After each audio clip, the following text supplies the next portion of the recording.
Hello my Scrappy friends, it is Jess here from the Scrappy Sisters and thank you for joining me for a Kitaholic Kits design team layout. So to start with this layout, I cut all the super cute branding strips off the paper pad collection. They're all the same branding strip and I really loved them. I loved the colour, I loved the little like triangle detail on them. And then I hand stitched down the centre of each one. I freehand pierced the holes and then just did a back stitch all the way through. And then I'm spacing them out on my page. I do have my ruler out just to kind of basically measure so that they're all spread out equally. I'm starting with 1/2 centimetre at the top and the bottom, and then there is a gap of 1.5 centimetres between each strip. They do kind of move a little bit and they don't stay completely perfect, but it does give me, just to make sure I've sort of spaced them out nicely, because otherwise I was absolutely going to get to the end and have a big massive gap left over or a teeny tiny gap left over and it just wasn't going to work. So I just wanted to make sure I had them all spread out nicely. And then I'm just sticking those down with my ATG gun. I contemplated using wet glue because of the stitching, but I think that the tape will work just fine. I also have 3 photos on this layout. They are obviously just over on the right hand side there. I've already backed those and popped them up on foam. I have backed those with a 3x4 card of coloured cardstock and then a slightly smaller card of just white cardstock and then the photo itself. The photos, when they do come on the screen, they are of my boys. We went to Bunnings for something and Bunnings was just having one of their special days. Bunnings is a hardware store for those of you that aren't from Australia. It's just like, I don't know what the equivalent would be overseas, maybe a Lowe's or something. Just a hardware store, just a big chain hardware store. And they were having a day where there was like free popcorn and the kids went and got some popcorn. There was face painting and there was a whole bunch of different things. So the boys got their face painted, they got the free popcorn, and I feel like there was one more thing that they got to do as well, which was pretty cool. And it was all free. So yeah, Jack chose to get a spider and Tom chose to be a tiger, and they were pretty happy with themselves. And they were like, every weekend, can we go to Bunnings to do some free stuff? I'm like, guys, that does not happen every time. We were just lucky that time. I don't even know what it was for. Sometimes it's for a purpose like Father's Day or something like that.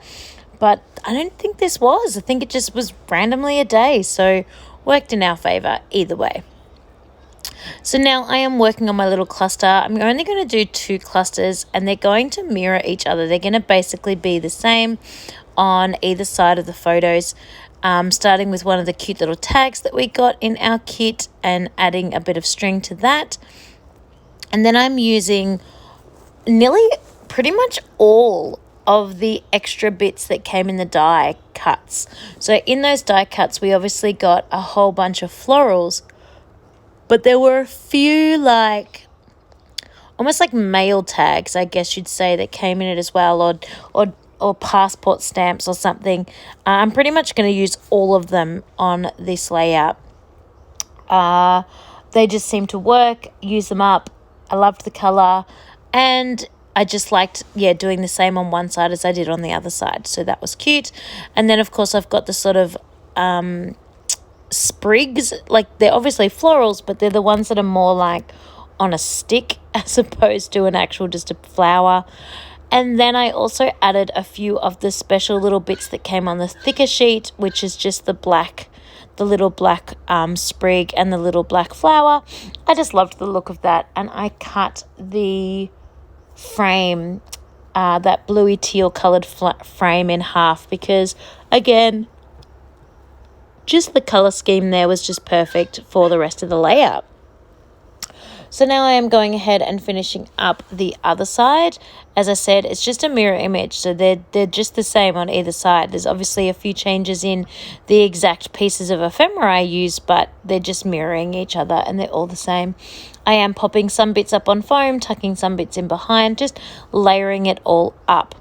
When I am happy with how they look, I'm then going to get a little black Novu drop.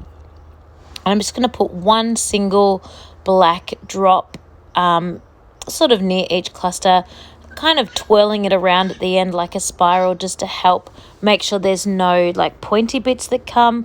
Though mind you, I do find with the Novu drops that they do settle and you don't end up with the big peaks too much anyway. But yeah, I just like adding that sort of twist at the end just to make sure they sit calmly. And then in the getting out the speckles that we got in the kit this month and adding those, so putting 2 of those drops next to the black one just to kind of make my own little enamel dots, and just keeping it really, really simple. Because I added those sparkly speckles, I didn't actually use any splatters this time. I know, amazing, but I really love how nice and clean this layout looks just the way it is. I hope you have enjoyed following along with this layout, and I have inspired you to use some of those branding strips or maybe get out some hand stitching. I really enjoy hand stitching, and I find it is a really nice thing to do when you're sitting in front of the TV or you're away from your desk. I hope you have enjoyed watching this process video, and I cannot wait to share another layout with you coming up next week. Thanks everyone, and I'll see you then.